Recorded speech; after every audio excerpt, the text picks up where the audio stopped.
Voilà, donc, merci à toutes, bonjour à toutes et à tous ici de la Suisse italienne, une journée pluvieuse ici à Lugano.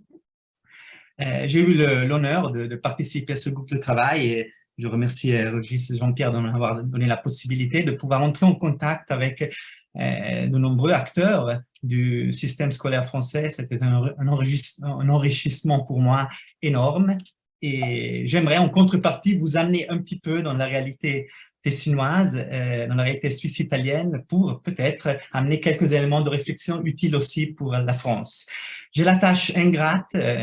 peut-être, certainement délicate, d'affronter la question curriculaire au niveau de l'établissement scolaire. Si on... Hein, voilà. Si on se pose à ce niveau, ben on est amené aujourd'hui à questionner celle qu'on appelle, dans le meilleur des cas, une expérimentation réflexive, c'est-à-dire la possibilité de la part de communautés professionnelles dans les établissements scolaires d'avoir une marge de liberté plus importante et de réfléchir à cette marge de liberté plus importante pour innover, tout simplement. Ce qui, on l'a un peu déjà entrevu ce matin, peut nous amener facilement vers une aporie, une contradiction sans issue. En effet, donner plus de liberté peut être fructueux, peut amener des dynamiques curriculaires utiles pour les élèves, puisque plus proches de leur vécu, de leur réalité, mais risque de remettre en cause, d'émietter fortement le principe républicain fondamental en France, mais aussi dans la Suisse italienne, d'égalité entre les établissements. Si on ne le fait pas, si on ne donne pas cette marge de liberté, on risque de se retrouver à devoir, en quelque sorte, faire avec la réalité inégalitaire actuelle. Donc, on est vraiment dans une dynamique d'aporie. Alors, peut-être l'approche curriculaire nous permet de passer de l'aporie à un processus dialectique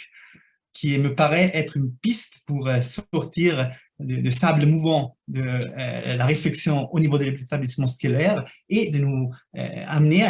à une piste de développement pouvant combiner l'établissement scolaire avec le système scolaire. Une dialectique entre acteurs sociaux.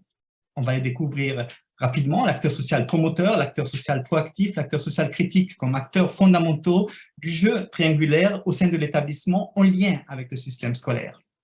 Un jeu triangulaire qui permet de construire, qui pourrait permettre de construire un parcours éducatif vers des sujets autonomes. C'est l'objectif, bien sûr, des élèves en train de devenir des citoyennes et des citoyens face à un futur collectif incertain, la réalité quotidienne, politique, sociale et économique de tous les jours au niveau national, français, international nous le montre. Ce parcours se réalise et se réaliserait, puisqu'en partie un peu, il se réalise déjà, autour d'une série de garde-fous curriculaires, le curriculum prescrit, le curriculum réel, le contre-curriculum, le curriculum caché. La mise en relation de ces 4 dérivations curriculaires est partie intégrante du jeu triangulaire permettant de construire un parcours éducatif liant l'établissement avec le système. C'est ce que j'aimerais vous montrer brièvement. On part avec le curriculum prescrit, donc la prescription pédagogique au niveau central, la nation France, le canton, la région, appelé canton au niveau suisse, avec une tentative de coordination de plus en plus importante, où il y a une transformation actuellement centrale. On passe d'une logique de référence vers lesquelles il faudrait amener les élèves des références en général disciplinaires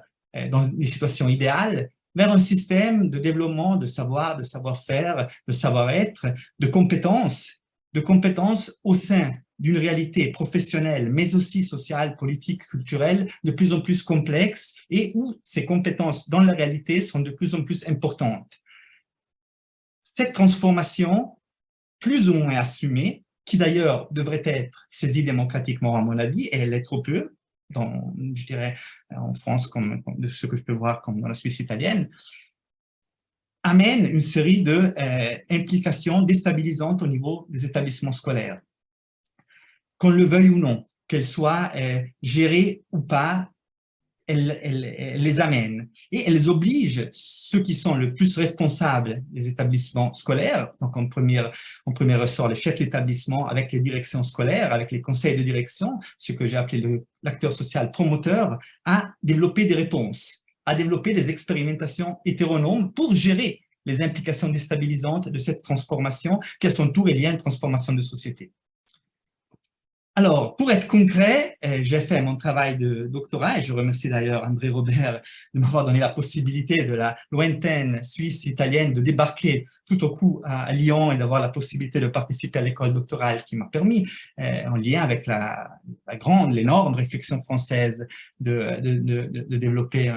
une analyse, j'espère, cohérente d'un projet d'orientation professionnelle et scolaire dans un collège, celui où j'enseigne depuis presque 20 ans, justement au Tessin. Le chef d'établissement, voilà sa tranche, sa photo, Giancarlo De Bernardi, maintenant à la retraite, il venait d'arriver dans l'établissement et il a créé un projet, il a lancé un projet aussi pour redonner de la dynamique à un collège qui était fortement conflictuel, qui a d'ailleurs contraint l'ancienne directrice à quitter sa place. Donc, pour redonner une dynamique, il a impulsé un projet d'orientation scolaire et professionnelle en disant les professeurs, en particulier les professeurs principaux, sont de plus en plus, qu'ils le veuillent ou non, confrontés à une question d'orientation. On doit leur permettre d'avoir un cadre dans lequel agir. Et c'est ce qu'il a mis en place. Donc, un sujet promoteur. Mais le chef d'établissement ne peut pas en tant que tel développer, surtout mettre en pratique le projet. L'élaboration des dispositifs requiert de passer par une maîtrise d'une ingénierie didactique et pédagogique qui est source de souffrance, qui est source d'engagement, qui est source de réflexion en contact avec les élèves, avec les difficultés que ces élèves posent. Et c'est seulement par un acteur social proactif, donc par les enseignants engagés dans ce projet, dans les projets en général novateurs, que effectivement des efforts, des projets, des dispositifs novateurs peuvent se mettre en place. Des projets qui se mettent en place au moment où ils rencontrent une reconnaissance de la part de leurs pairs et de la part des usagers. C'est à ce point que les projets peuvent effectivement se mettre en place. Si on revient dans la petite réalité du collège de Cadenazzo Viragambarogno avec ce projet d'orientation scolaire et professionnelle, voilà Corrado Biaschi qui était un des initiateurs de ce projet, disons à la fin de la première année, il y a déjà une quinzaine d'années, qu'il était épuisé physiquement et mentalement, au terme d'une année d'animation extrêmement chargée, puisque les activités qu'il avait mis en place rapidement se développaient de la 6e à la 3e, c'est-à-dire de la 1re à la 4e, parce qu'en Suisse italienne, on part de la 1re à la 4e, mais c'est toujours 4 années de collège, avec des invités externes, des sorties dans des entreprises, des parents d'élèves qui venaient raconter leur expérience, des films qu'on regardait, des élèves qui débattaient sur leur avenir. Donc, c'était un ensemble d'activités qui l'épuisaient. Mais en même temps, il y avait un climat au sein de l'établissement qu'il considérait enthousiaste, avec une reconnaissance de la qualité de la part des collègues, de la part du chef d'établissement et aussi de la part des parents d'élèves. Donc, il avait à la fois épuisement, à la fois satisfaction dans cette maîtrise à laquelle il a fortement contribué. Un acteur social proactif qui entre en relation donc avec l'acteur social promoteur. Si ce processus de maîtrise ne marche pas, le malaise enseignant peut en sortir renforcé, c'est une des sources du malaise enseignant, et alors ça ne peut que renforcer l'interrogation identitaire, ce qui, à mon avis, nécessite encore plus de reconnaissance et de mise en valeur des efforts qui rencontrent des succès pour donner des outils pour aborder, pour affronter un malaise enseignant qui est en train de se développer dans ce cadre-là. Et ça touche l'ensemble des acteurs sociaux, aussi les chefs d'établissement, bien évidemment. Dans le cas de la Cité des métiers, on avait demandé aux élèves de faire un commentaire dans ce cas particulier de leur sortie dans des entreprises, et environ le 90% écrivaient dans leur bilan, vous en avez un exemple, qu'ils le trouvaient très bien ou bien. Donc, je dirais ce compte curriculum, au moins dans ces sorties, était limité au strict minimum, ce qui indiquait qu'on était en train d'aller dans la bonne direction, que le projet était en train de se développer dans la bonne direction. La réalisation effective du curriculum réel passe par le curriculum caché. Il y a eu très peu de débats au sein de l'établissement sur la nature du projet, sur l'idée même d'avoir un projet d'établissement centré sur l'orientation. Par contre, il y a eu énormément de débats au niveau du curriculum caché, puisque évidemment la bonne forme scolaire en était fortement bousculée. Faire sortir les élèves pour aller visiter les entreprises, au début, tous ensemble le même jour, en s'apercevant que les élèves pas forcément allaient dans l'endroit où ils voulaient, que les enseignants qui animaient ces sorties n'allaient pas forcément dans les endroits qui les intéressaient, a amené les organisateurs à développer des sorties échelonnées sur l'année, des après-midi, des matinées, en petits groupes, on pouvait aller dans tel ou tel établissement, ce qui bien sûr bousculait fortement le quotidien scolaire, donnant plus de liberté aux élèves et aussi plus de liberté aux enseignants, parce que c'était les enseignants qui faisaient les propositions. Un enseignant de musique qui pouvait amener les élèves au conservatoire, un enseignant de langue allemande qui pouvait amener des élèves à l'office du tourisme. Ce qui remettait en cause l'équilibre traditionnel entre une école égalitaire, où tous les élèves font la même chose au même moment, et des démarches de liberté qui se développaient aussi dans les autres dimensions de ce projet. L'acteur social critique, qui est le troisième acteur de cet enjeu, en défense de l'intérêt commun enseignant,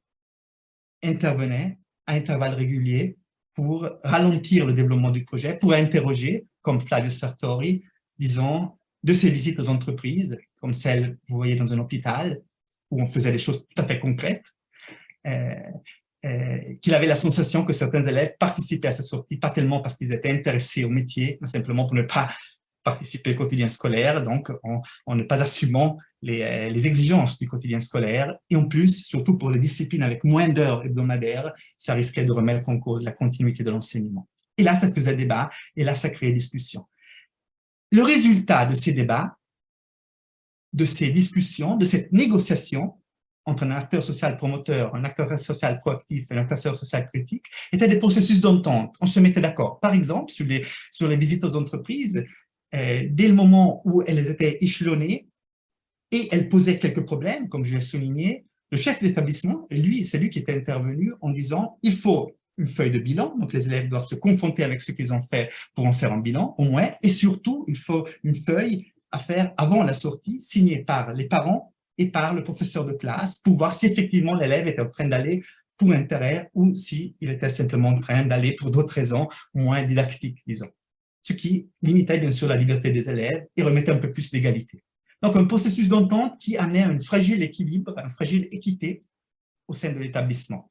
Voilà, les processus novateurs posent cet enjeu entre égalité et liberté qui se joue souvent plus que sur les contenus sur le curriculum caché en faisant émerger une fragile équité. Et cette équité au niveau du métier d'élève signifiait dans ce projet, et peut-être pas seulement dans celui-ci,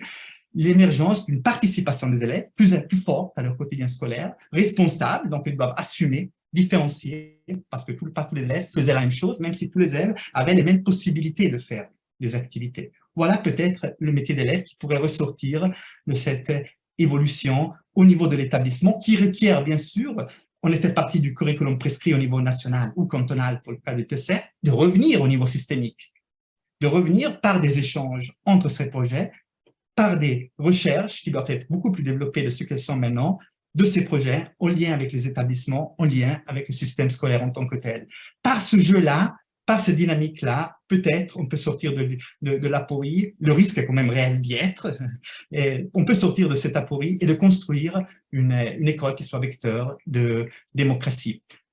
Une école vecteur de démocratie, une école plus vécue par les élèves. J'ai là deux exemples d'élèves qui ont participé, encore une fois, aux visites aux entreprises, qui sont peut-être l'élément le plus significatif de ce projet, mais il y en a eu bien d'autres. Je me suis aperçu que de l'importance des langues lors de la visite à l'Office du tourisme à Locarno, une ville proche de l'établissement scolaire, où voir exiger la perfection lors d'une épreuve conservatoire était l'une des plus belles expériences de ma vie. Voilà aussi des possibilités de faire des liens entre ce projet et le quotidien dans les disciplines scolaires.